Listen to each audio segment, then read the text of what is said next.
Taking only my valuables, I dash out of the house, running down the busy streets towards the train station. I run up the stairs of the station. At the platform, I wait for the train to my hometown, as I try to suppress my anxiety. I look around nervously to see if anyone is following me, but I don't even know what I'm running from. I don't know why I've had to give up on the honeymoon I was looking forward to and have ended up being forced to run. But I am trying to flee from this town, as I trusted my husband telling me to run. My name is Megan. I'm an office worker who just turned 30. Despite always feeling like a newcomer, I found myself in a position to teach others before I knew it, leading a busy life.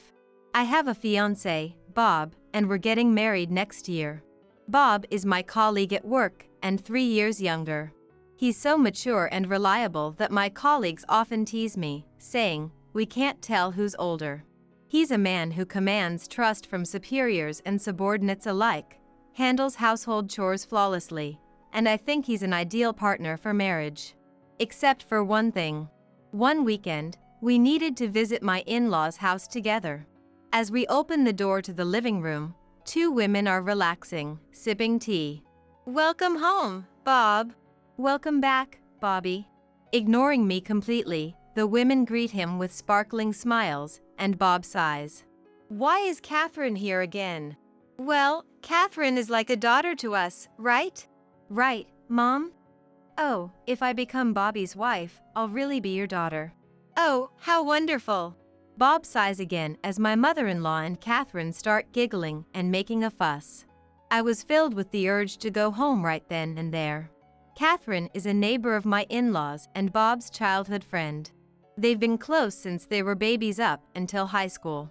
Catherine has beautiful eyes and a slender figure, and with her expertise in acting cute, she's the type of girl that men can't leave alone. For some reason, she's fixated on Bob. And it started right after Bob told his parents about our engagement.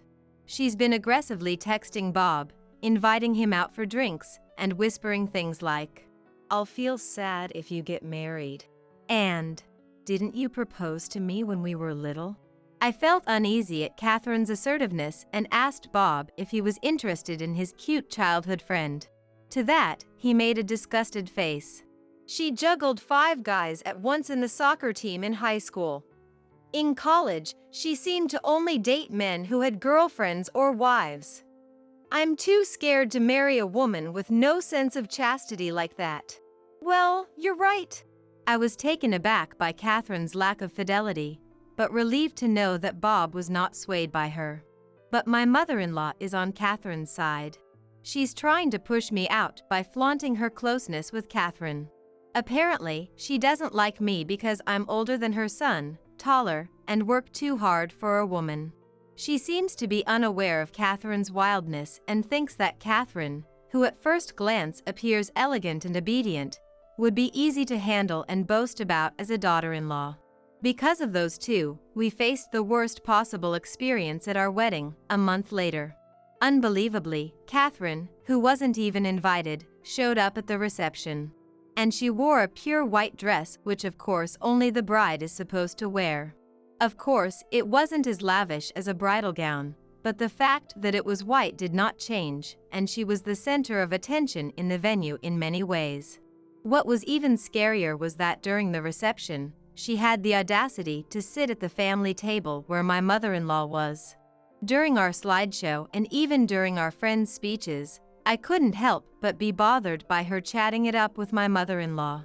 When they approached our table at one point, my husband argued with them as he tried to hold back his anger. "Catherine, you weren't invited. And you're wearing a white dress and sitting at the family table. What the heck are you thinking?" "What are you doing, Mom?" "But it's my childhood friend's wedding. I can't not celebrate it. And white matches my skin the best." "Oh, I agree, the white dress looks really good on your fair skin. You look the best in this venue. I requested the seat because you forgot to prepare it. Don't worry, I'm sharing the meal with her." "Ugh." My husband, unable to vent his frustration, looked down in despair. Looking at my father-in-law who was at the family table, he had an apologetic look on his face. Although my father-in-law is a decent man, he's weak-willed and probably got bulldozed over by his wife. We've been eagerly preparing and looking forward to this day for nearly a year. It's so frustrating I feel like crying, but if I cry now, it will only please these two. I'm not going to show them my tears. When I raised my face and smiled at Catherine, I saw the corners of her eyes twitch. Coming to celebrate even though you weren't invited. Catherine, you're really thoughtful of your friends, aren't you? Huh? Catherine grimaced. And it's so nice of you to share half your meal. Please do share half of your favorite filet mignon as well. My mother-in-law's eyes wandered. Oh, it's almost time for me to change outfits, so please step back. I'm sorry I'm so busy. I mean, I am the main event after all. With that said, and showing a calm smile, the attendant who was with me said, "Can we please let other people take pictures with the newlyweds, please?" And kindly moved them out of our way. I was grateful for her excellent work.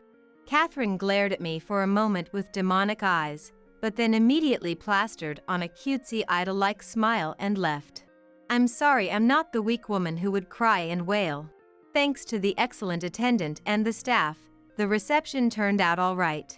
I was exhausted, but aside from those two, I received heartfelt blessings from everyone else, and was able to fully appreciate the happiness. We didn't start living together right after our marriage. Since job transfers are announced at the end of the fiscal year, we thought it would be safer to find a new home afterwards. So, for our honeymoon trip planned 2 weeks after the wedding, we each planned to leave from our own homes and meet up at the airport. Once we start living together, there'll be fewer chances for rendezvous, so I thought it'd be fun to do something that feels like we're still dating. The destination for our honeymoon is Italy. My mind was filled with the allure of Italy, especially it being my first overseas trip. I was thrilled and excited each day leading up to it. However, my excitement was about to be ruined by the two. On the day of the honeymoon, while I was nervously opening and closing the suitcase, checking that I hadn't forgotten anything, I got a call from my husband. Hey, what's up? We're meeting up at 1 p.m., right? I'm sorry. Huh?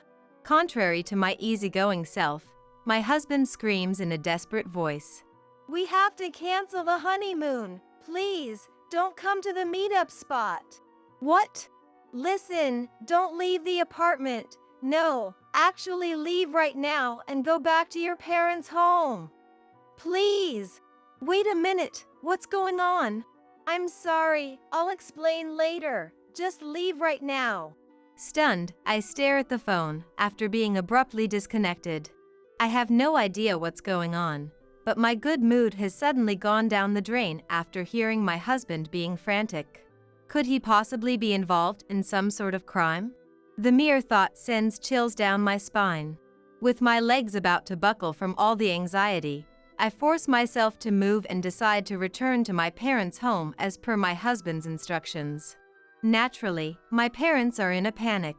Their daughter, who was supposed to be going on her honeymoon, has come home with a pale face. Seeing the disgraceful behavior of my mother-in-law at our wedding, they were even more worried.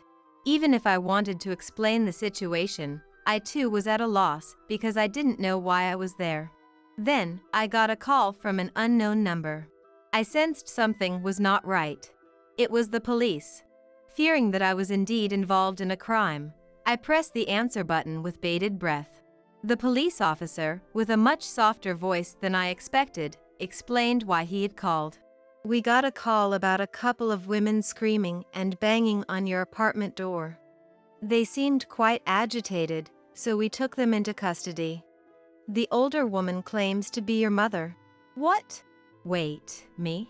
Because I had put the call on speakerphone, my mother, who was listening next to me, let out a bewildered shout. Even the police officer on the other end, hearing my mother's voice, seemed taken aback with a surprised. Huh? I was dumbfounded for a moment, but I soon realized who the older woman was. It was my mother-in-law. And I assume Catherine is with her too. I don't know why they came to my house on the day of our honeymoon, but I'm sure they're the reason why my husband was panicking. Our flight was now hours ago. Because of these people, our honeymoon is gone. No Venice, no pizza, no pasta, no tiramisu, no maritozzo, all of which I was looking forward to. This is awful, just awful. I'm never forgiving them. My mother is sitting right next to me. Those people are complete strangers, I stated firmly to the police officer. Hold on, Megan, it's me. I could hear my mother-in-law screaming from the other end of the phone, but the officer must have sensed something as he smoothly ended the call with, "Thank you for your cooperation." I suspect that my mother-in-law and the others came to my apartment with the intention of causing me harm. How crazy is it that they would claim to be my mother when they're in trouble? Several hours passed. My husband showed up at my parents' house late into the night. As I suspected, the ones who were held by the police were my mother-in-law and Catherine. Somehow they found out that we were meeting at the airport, and they had planned to stop me from going to Italy. Then Catherine planned to run up to my husband, waiting at the airport, and lie to him saying, "Your wife has run off with another man," planning to comfort my distraught husband, and maybe even take my place on our honeymoon and deepen their relationship. I wonder if they really thought they could easily take my place right before departure. It's not like this lie wouldn't be exposed when we returned from our honeymoon. What short-sighted thinking, I thought. But their dreadful plan didn't end there. After stopping me, they intended to take me to a man my mother-in-law had chosen. To my mother-in-law's 50-year-old unemployed brother. For that purpose, they had Catherine's cousins waiting in a car, which gave me chills. If this plan went through with my mother-in-law's brother and me, and my husband and Catherine, my mother-in-law thought we probably wouldn't be able to stay as a couple. It was a terrifying plan. How my husband found out about this terrifying plan was thanks to my father-in-law. He happened to hear my mother-in-law and the others making plans and secretly contacted my husband. My husband was planning to do a little work before heading to the airport, so when my father-in-law called, he was still at work. He immediately called me in a panic. By the time he delegated his work to a colleague and arrived at my apartment, my mother-in-law and the others had apparently already been taken away. After that, he went to the police with my father-in-law, sorted out various things, and finally managed to get here. My husband apologized profusely for the actions of my mother-in-law and the others, and for our canceled honeymoon. He did everything he possibly could, and seeing how worn out he had become in just one day, I couldn't bring myself to blame him. But I will never forgive my mother-in-law and Catherine. I will never forgive them, no matter what. From that day on, I switched from defense to offense. First, I claimed for the cost of repairs to my apartment door that they had destroyed, various fees to the management company, and the cancellation fees for the honeymoon.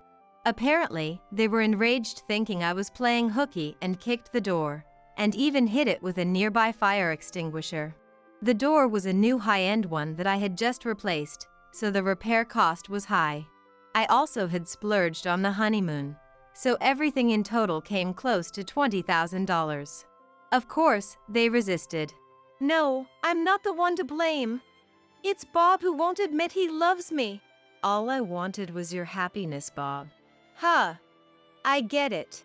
Bob, you really are kind. If you're not willing to pay, we're going to court." "Court? If we go to court, we'll also pursue the fact that you tried to kidnap my wife. The costs and the amount claimed are likely to increase." At the mention of the word court, the mother-in-law began to tremble, and Catherine began to sob. Bob, you forgive me, right? I am your precious girl, aren't I?" "I'll never forgive you." "Eek!" Catherine let out a small shriek at the cold glare of my husband. "But I love you so much. It's cruel. You do love me too, don't you, Bob?" "There's no way I could love a woman who casually dates 5 guys at once or goes out with a married man." What? 5 guys?" The mother-in-law looks at Catherine in shock. I also back up my husband. "You say you love Bob, but you only started saying that after he and I got engaged, right? Even if you're not interested in a man, You suddenly want him when he's someone else's. You! The mother-in-law glares at Catherine. She must have hit a nerve. Catherine's eyes dart around in panic. Then she points at my mother-in-law and shouts, "You're the main culprit! She tried to use me because she didn't like her daughter-in-law. Oh my! You're trying to pin the blame on me. Bob, this woman led me astray. I tried to stop this terrible thing." What? The two begin to argue fiercely, as if they are about to grapple with each other. The two of them, who had been so friendly, have suddenly broken up. What a fragile friendship. In the end, Catherine's parents and the father-in-law intervened, and it was decided to split the claim amount exactly in half. Catherine's parents, who had not noticed their daughter's disgraceful behavior at all, were very apologetic. We brought in a lawyer and filed a restraining order for Catherine and the mother-in-law. Of course, the mother-in-law refused in tears, but their plan was so malicious even though it was foiled. Neither I nor my husband intended to forgive them. 3 years later, we were living peacefully with our newborn child when a man visited our home. The man, who was stylishly dressed in an expensive suit, introduced himself as Catherine's fiancé. I went back to Catherine's parents' house to say hello, and I happened to meet one of her classmates who told me, wasn't she supposed to steal Bob? Oh, my husband, hearing Catherine's name for the first time in a long time, face palms. The classmate Catherine and her fiancé met must have attended our wedding and seen Catherine's disgrace. I thought it was a joke, but I was concerned about Catherine's pale face. I'm sorry, but I had it investigated. You and Catherine were childhood friends, but you're not dating now, are you? Of course not. We've never even dated. When my husband emphatically said this, the fiancé looked relieved. But she might be dating someone other than me. What? The Catherine I know is the type who dates a different guy every day of the week. What? Even though she wasn't invited to our wedding, she showed up wearing a white dress and brazenly sat at the family table. No, no way. I think if you're going to investigate, you should widen the scope, not just me. All right. Catherine's fiancé responded in a faint voice, then staggered away from our house. It seemed they really did carry out an investigation afterward, and Catherine's history with men embarrassingly came to light. It turns out Catherine's fiancé was the son of a somewhat prominent CEO, and the entire family was furious at Catherine, who had falsely portrayed herself as a chaste woman. Apparently, she had been dating several men while engaged, and not only was the engagement called off, but she's also apparently being sued for damages. If she hadn't let her desire to steal someone else's man get in the way of our wedding, she might have made it to a life of luxury without anyone finding out. Well, her true nature would have been exposed eventually. But this is way too much poetic justice. My mother-in-law seems to be fretting over not being able to meet her first grandchild. She's apparently watching with bated breath as my father-in-law cheerfully brings baby supplies over to our house. There have been several instances where baby clothes were sent via my father-in-law, but I sent them back without even looking at them. Catherine was dumped by her fiancé and drowning in debt, and my mother-in-law was unable to see her beloved son and grandchild. Right now, them being neighbors, they seem to get in a catfight every time they see each other. The neighbors who have to witness these ugly disputes are certainly not enjoying it. Hey Megan, how about we visit the Miami Seaquarium on the second day, and on the third day, let's head to Key West. I heard there's the Overseas Highway. Sounds beautiful. I also want to eat seafood at a Cuban restaurant. I want to swim with the fishies. This year, as our son turns 3, we're planning to take the honeymoon we never got to have. Our destination is Florida. The main goal is to show our son dolphins. Of course, we also plan on trying all the food specialties like Cuban food. We haven't given up on Italy, which we had to put off because our son was still too young. It may be far off in the future, but if it's with my husband, we can make it happen.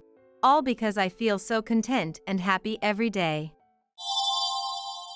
Your cooking makes me want to vomit. Flora, my son's wife, whispered this only for me to hear, but I ignored it.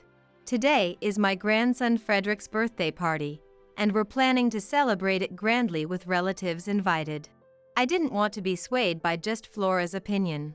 Without minding her, I carried a large platter with meatloaf next. Seeing this, Flora stood up and started yelling loudly. Seriously, what is this? You expect us to eat that? Such tasteless, vulgar food, I don't want to eat it. I've had enough. Flora grabbed the large platter of meatloaf from my hands and slammed it onto the table with force. The relatives looked at Flora with surprised faces. The dish shattered into pieces, and the scattered food stained the clothes of the relatives, who started angrily blaming Flora. My son David also stood up and put his hand on Flora's shoulder to calm her down. Hey, Flora. Calm down. You be quiet. Why are there so many country bumpkins here? I'm so sick of it. I feel like vomiting. I shouldn't have come. She then picked up a plate of food left on the table and threw it at me. I felt more disgusted than angry at Flora's behavior. You seem to be mistaken, but I didn't make this. Huh? Then who made this crap? It was me. The voice was so loud it seemed impossible it came from an elderly person, and the glass doors shook. I'm Ashley. Born into an ordinary family, I spent my life without any particular incidents.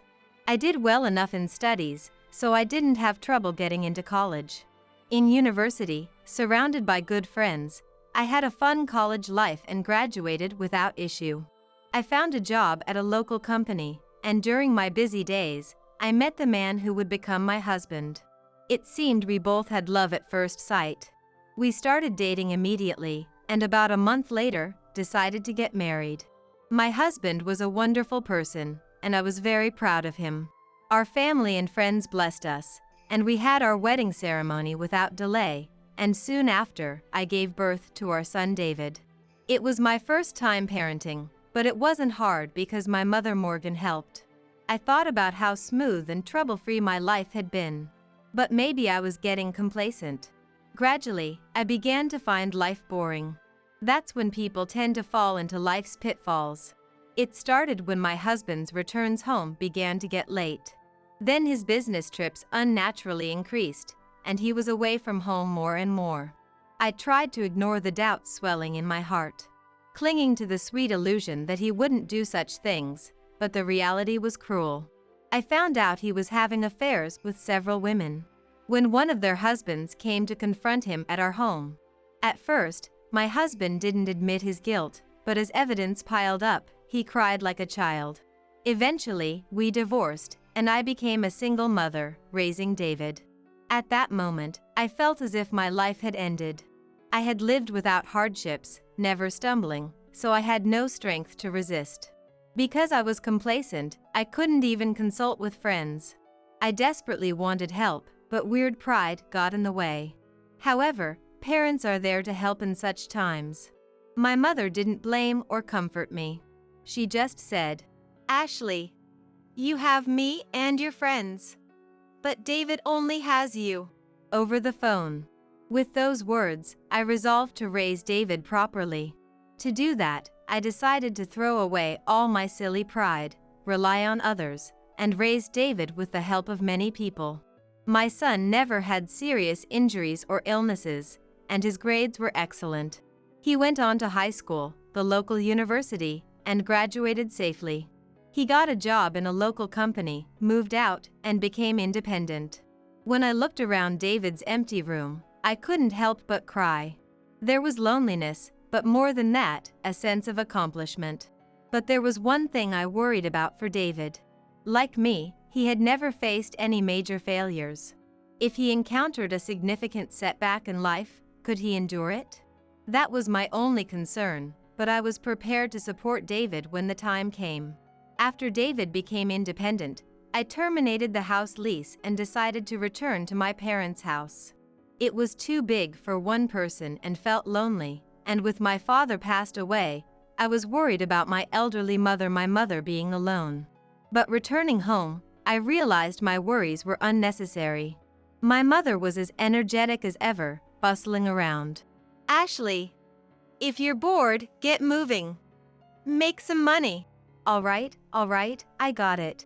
In this way, it feels more like I'm the one being taken care of by my mother.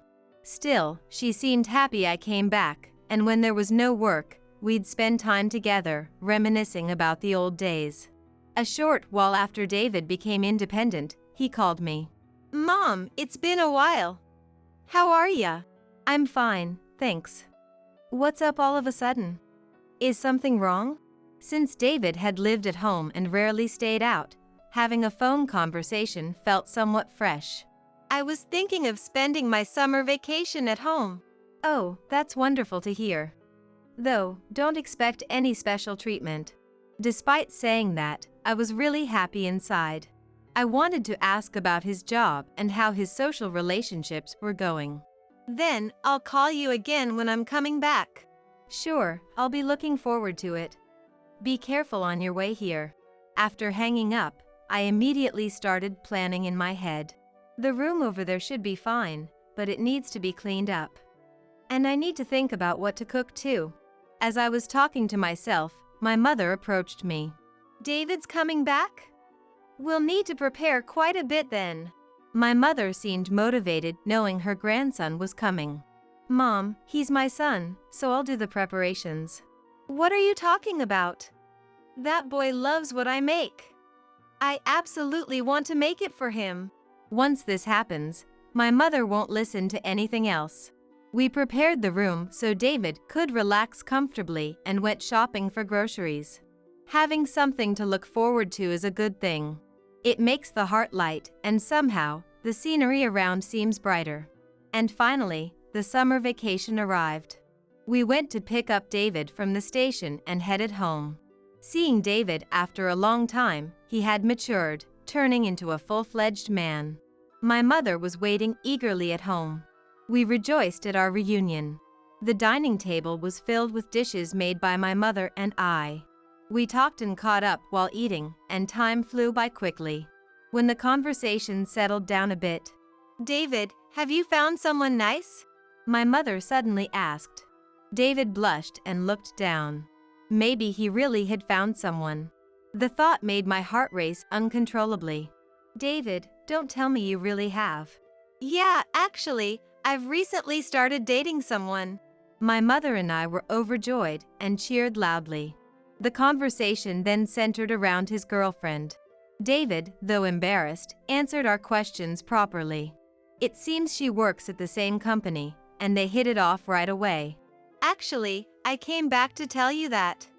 Eventually, I'm thinking of marrying her. Really? Oh, that makes me so happy. What a wonderful summer vacation this turned out to be. Next time, I'll bring her over. I want to introduce her, he said shyly, looking somewhat young to me, reminding me he's always my son. After a delightful summer vacation, half a year later, in winter, it happened. As promised, David brought his girlfriend to our home. The outside was covered in snow, a stark contrast to the summer vacation. My mother and I sat facing David and his girlfriend with serious expressions. All right, this is my girlfriend, Flora. She greeted us.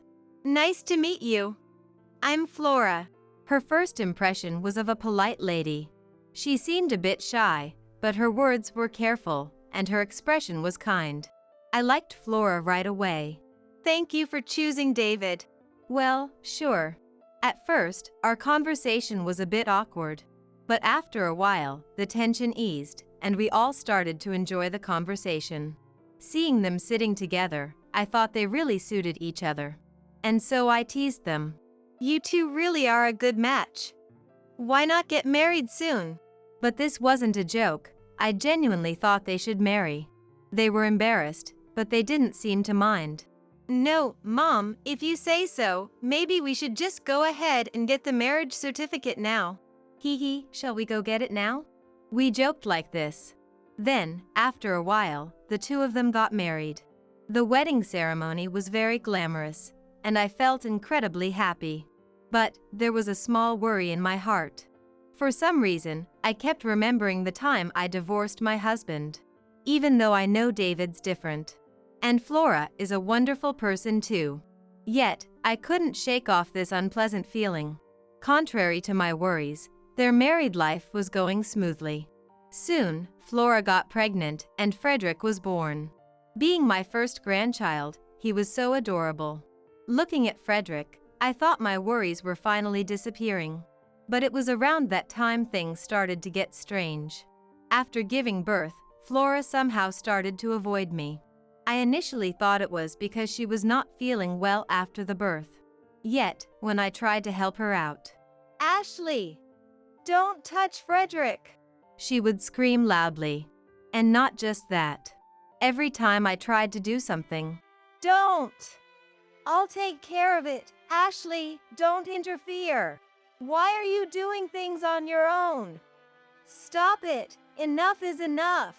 She would snap at me, leaving me utterly confused. Sure, nobody likes to be meddled with, but her reaction seemed a bit excessive. It felt as if she thought of me as some virus or something, which truly hurt me. So, I decided to distance myself from Flora for a while. I thought she might calm down, and things would return to normal after some time. Time passed, but Flora never contacted me. Despite having my first grandchild, I couldn't hold him. I wanted to see Frederick's face and have a good talk with David and Flora. But they never came to visit me. My mother seemed somewhat concerned too. I thought about calling them myself, but recalling Flora's yelling made it hard for me to gather the courage. However, I couldn't stand it anymore and decided to visit Flora. Of course, I knew showing up at her house without an appointment was rude. But I wanted to see them so badly. I prepared immediately and headed for Flora's house. I knew it was in a residential area near the station, so I drove there, following the map app. It was the middle of summer, and the trees in the park were lush. I reminisced about the summer vacation when David came back. I was happy when I heard about Flora, but I never imagined things would turn out like this. Thoughts of my husband flickered through my mind. Get out of my head already. Mumbling to myself, I kept driving. A few minutes later, I arrived at Flora's house. After parking my car in front, I walked towards her house. I could feel my heartbeat. And that's how nervous I was. I pressed the doorbell of Flora's house. After a while, Flora's voice came through the intercom. Who is it? Flora, it's me, Ashley. Sorry for showing up unannounced. I tried to speak gently, hoping not to upset Flora. But such consideration was wasted on Flora. As soon as she heard my voice, she became hostile. What?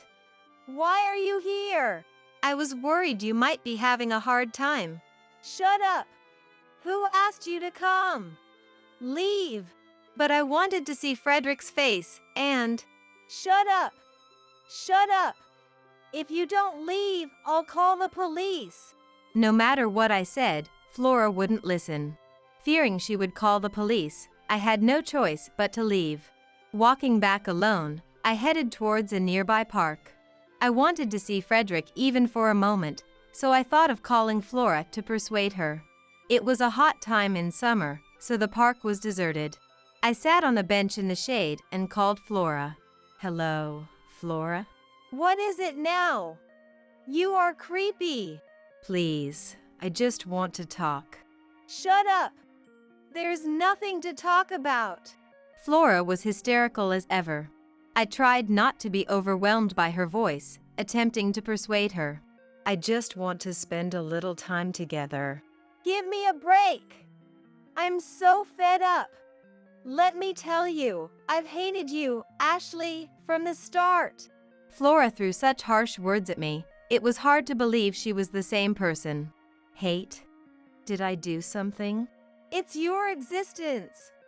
It's just so lonely. That's why you have a divorce history. That's irrelevant, isn't it? I was outraged, as her words were far too cruel. Even if you hate me, we're family since you married, aren't we? That's no way to talk. Family? Don't make me laugh. I didn't want to work, so I just wanted to get married quickly and be supported by a husband. It just happened to be David. Oh, stop it. Saying such things, you're the worst, you know? Shut up. Shut up. Don't you ever call me again. Go spend your remaining years in the countryside. With that, Flora hung up. I couldn't move for a while.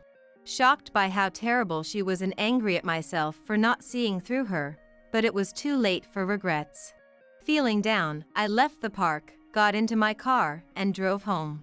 I thought about contacting David, but I didn't want to burden him with unnecessary worries since he was busy with work. I asked my mother to listen to my complaints. However, I vented to my mother. Time will change things. We just have to trust the person David chose, my mother said reassuringly. So, I decided to be patient. Time passed, and Frederick was about to turn 3. I called David. David? It's been a while. Ah, Mom, sorry I haven't been in touch. I've been really busy. It's okay. But I want to see Frederick too, and next month is his birthday, right? I'd love to celebrate it at our house. Frederick would love that. Let me see if I can arrange some time off. David was unaware of what had happened between me and Flora. So, he readily agreed to my suggestion. I could hear David and Flora talking in the background over the phone. She seemed reluctant to see me. But after some persuasion from David, it sounded like she agreed. Flora's okay with it. So, we'll come over next month. Great. I'm so happy. Can we invite the relatives too? Make it a big celebration? Of course. Sorry to trouble you. No trouble at all. I'll be looking forward to it. I was thrilled to finally see David and his family, so I immediately shared the news with my mother. So, they're coming back? Then I'll have to cook up a storm, my mother said, eager to get started. I enthusiastically contacted relatives to invite them to Frederick's birthday party. Time flew, and soon it was the day of the party. It was spring, and colorful flowers bloomed around our house. As relatives arrived, David's family did too. Frederick, now 3, walked in on his own. My, Frederick, nice to meet you. I'm your grandmother. I bent down to get a good look at Frederick's face. But he seemed frightened by the unfamiliar face and hid behind Flora. Oh dear, I'm sorry. That must have scared you. Don't worry. He'll get used to it soon. That's all right. You must be tired. Please, rest inside. David and his family headed to the entrance. All the relatives were smiling. Only Flora was glaring at me. It seemed our silent conflict was ongoing, but I tried not to mind. Especially since Frederick was so adorable. The living room had a large table set up for the gathering of relatives. I brought out the dishes my mother and I had prepared. Man, it's been a while since I've had Grandma and your cooking. I'm gonna eat a lot. Frederick looked curiously at the food. But Flora frowned and looked down. As I approached, she whispered so only I could hear. Just the thought of eating something you made makes me want to vomit. I was a bit angry, but chose to ignore her. I didn't want to be swayed by just Flora's opinion. Flora seemed even more upset than before for ignoring her, and with a louder voice, she said, I just don't feel like eating. Then, the relatives looked at Flora with puzzled expressions. Hey, don't say things like that. Are you tired or something? David also seemed to feel it was not good, trying to calm Flora down with a joke. Flora turned away with a sullen face. I didn't mind and carried over a large platter with meatloaf on it. Upon seeing this, Flora stood up and began to yell loudly. What is this? You expect me to eat that? The relatives looked at Flora in surprise. But she, paying no attention to them, shouted loudly. I don't want to eat such tasteless, vulgar food. I've had enough. Flora took the platter of meatloaf from my hands and slammed it onto the table with force. The dish shattered, and the scattered food soiled the clothes of the relatives, who angrily blamed Flora. David stood up, trying to calm Flora by placing his hand on her shoulder. However, she still glared at me. This is peasant food. It's not fit for humans to eat. It's fish feed. Hey, Flora. Calm down. You be quiet. Why are there so many country bumpkins here anyway? I'm so sick of it. I wish I hadn't come. She grabbed a plate of food left on the table and threw it at me. Her behavior was far from sane. I felt more creeped out than angry at such a sight of Flora. It seems you're misunderstanding, but I didn't make this. Huh? Then who made this crap? It was me. My mother answered loudly to Flora's question. Really, what's all the fuss about? Ruining a perfectly good meal. Are you even a parent, Flora? My mother's voice was so loud, it seemed impossible for someone of advanced age, making the glass doors tremble. However, Flora was unyielding. I don't care who made it. Don't serve such vulgar food. What kind of harassment is this? Listen, this meatloaf is David's favorite. Your behavior is far more rude. Shut up. The vulgar ones are you guys. Ignorant country bumpkins. Frederick finally reached his limit of tolerance and burst into tears. David hurriedly took Frederick to another room. Yet, Flora didn't care at all. She continued to spout her incomprehensible theories to the relatives. I was truly furious with Flora. Everyone had adjusted their schedules for today, and buying the ingredients cost a significant amount of money. And preparing the meal was also a lot of work. I couldn't forgive Flora for ignoring all these efforts. I slapped Flora hard in earnest. The sound echoed in the room, and Flora, holding her cheek, stared at me in shock. Then my mother shouted, I will not accept you as my granddaughter-in-law. The relatives around probably felt the same, all staring silently at Flora. But Flora became even more hysterical, beyond help. Her eyes bloodshot, spitting saliva, she no longer listened to anyone's voice. Then David ran back, grabbed Flora by the shoulders, and shook her. Enough! If you hate it here so much, leave right now. David must have been thoroughly fed up with Flora's hysteria. Even Flora, regaining her senses, stormed out of the house, got into her car, and drove away with a burst of speed. Afterward, the chaos ensued. We had to clean up the scattered food on the floor. But the angry relatives were still causing a commotion. The birthday party turned into a chaotic situation. However, it was my mother's words that broke the chaos. Everyone, be quiet. If you have time to talk, help clean up. Realizing this, everyone quietly began to clean.